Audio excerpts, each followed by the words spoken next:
we're here in New York for the Beryl Elites Conference, and I'm joined by Michitsch from Bekaert. Graham, thank you for joining us. Thanks, Rupesh. To kick things off, can you tell us a little bit about your firm and what you do in the digital asset space? Yeah, sure. So Bekaert is a public accounting firm, mainly focused on the middle market. Been in business for over 75 years, but they're headquartered in the North Carolina. So not predominantly logoed and well-known in the New York City metro market.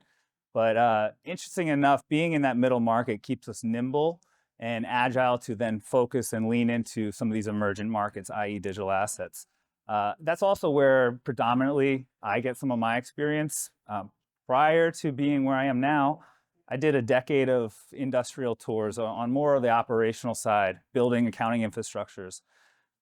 One happened to be a proof of coverage mining operation, a startup pre-COVID, that really I had to cut my teeth being the CFO and producing the financial statements, revenue recognition, apples to apples comparative when we're shopping this startup around to other type of firms for our seed round. You know, they want to make sure that our forecast, everything is GAAP compliant. Well, with the lack of guidance and structure back then, that was a real interesting and challenge that, you know, I look back on as really helping shape my direction.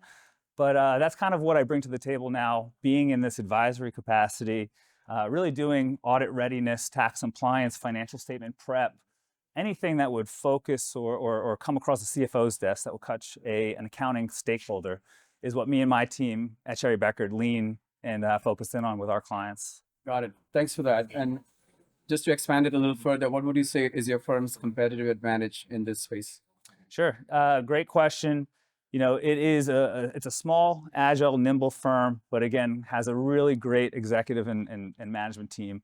I'd say everyone that I've worked on in terms of leadership experience are either ex-Big Four or come from, you know, a lot of experiential knowledge, and they're hands-on. So I would say to your question, the price point, obviously it's focused on the middle market, much different and more competitive and aggressive than the Big Four.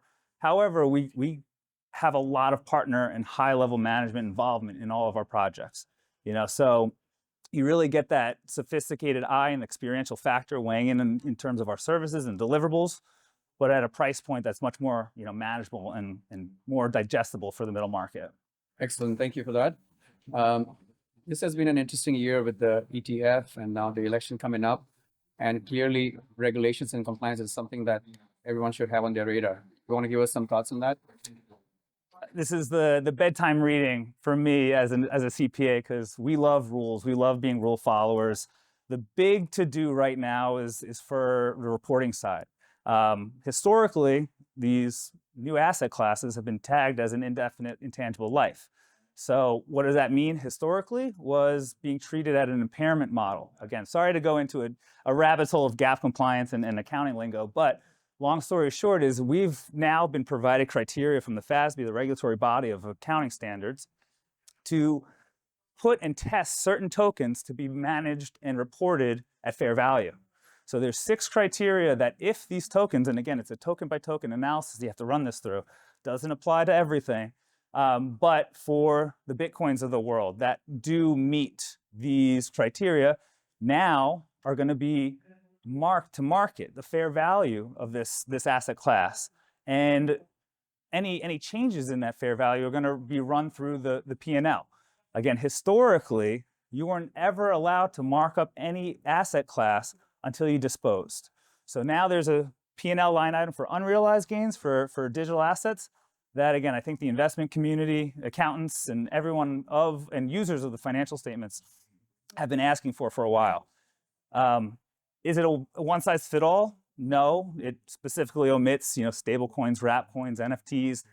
There's a lot more to do on the regulation front, but to your point, you know, there's a lot more macro headwinds. Got to take one bite at a time. So I'm really excited to kind of see what, you know, administration comes into play, and then hopefully that would dictate, you know, the SEC's perspective, and then having a lot more things fall into place from a regulatory guidance is something I'm really looking forward to. Excellent. Thanks, Graham, for joining us. That was Graham Michitsch with Bekaert at the Beryl Conference. Thank you.